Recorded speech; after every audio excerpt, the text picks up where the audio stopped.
So yan mga kababayan, naka-ready na tayo mga kababayan at pupunta na po ako ng Manila. So mamaya po ng mga alas 10 yung flight namin mga kababayan. Pero maaga lang ako ngayon kasi magbabayad pa ako ng kuryente.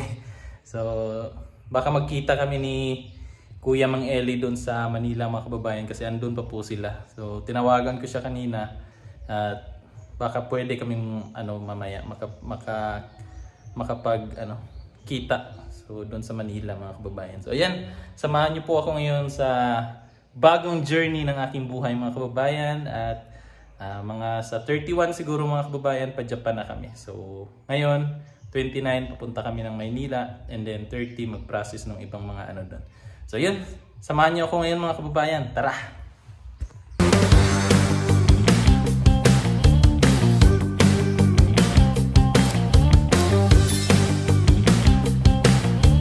Yan mga kababayan, maglalakad lang tayo papunta dun sa sa labasan.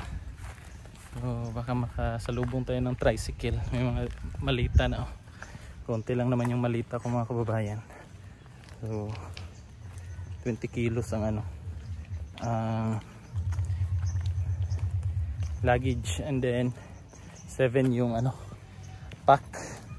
Konti lang yung dala ko. Kasi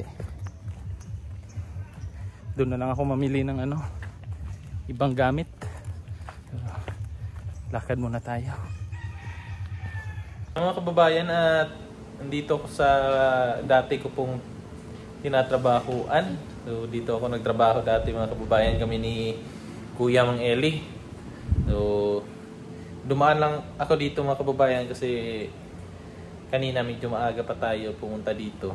And then natapos yung inasikaso ko dun sa Davao Light. So dito na ako nag-antay ng oras. So ngayon medyo alas 6:34 na mga kababayan. Tapos naantay lang namin yung kasama ko kasi yung yung parents niya may sasakyan. So sasabay na lang ako sa kanila mga kababayan. Sabi niya daanan na lang daw nila ako dito. So antayin ko na lang sila sa baba. So tara. Meanwhile,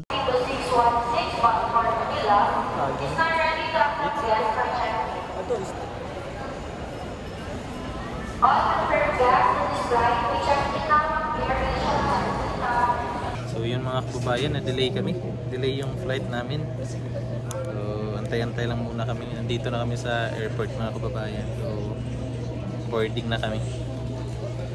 Dapat to? Alas 8 sana daw. Kasi ang sabi ng mga kababayan, pinaaga nila para delay kasi yung flight ngayon. So pinaaga nila alas 8 sana, kaso delay na naman. So siguro mamaya pa to, sakto na naman alas 10. Pero okay lang mga kababayan kasi yung flight dapat namin is 10:20. So okay lang yun, sanay tayo mag-antay. So mamaya ulit mga kababayan, update ko kayo. 2,000 years later. So time check mga kababayan, 10:57 na. So sa wakas kami na yung lilipad na tayo. First time ni mga kababayan ni Kisaba. Ako pangalawa ko na. First time yan.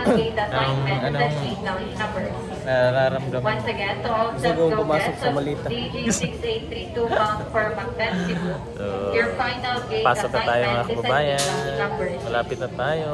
Magkita na kami ni Brother Eli dun sa Manila. So, yeah.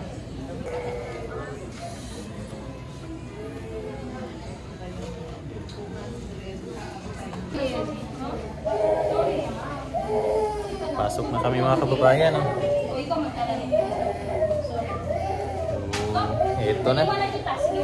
See you in Manila in a while mga kababayan. At lang kami doon, isang araw lang kami doon sa sa Maynila. And then pagka 31, pa Japan na kami mga kababayan. So, tara, pasok na tayo.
mga kababayan at dito na kami sa Maynila.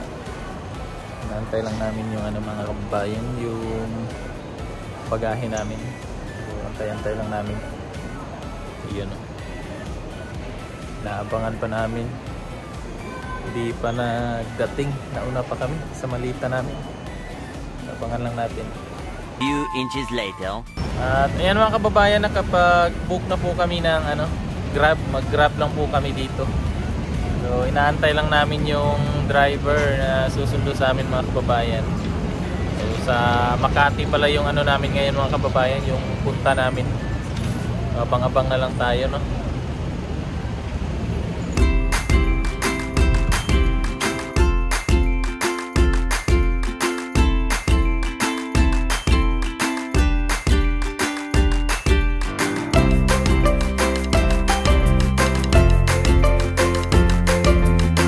Ayan mga kababayan, medyo pahirapan na po yung namin dito, yung paghahanap ng matutulugan kasi alas 3 na ng madaling araw.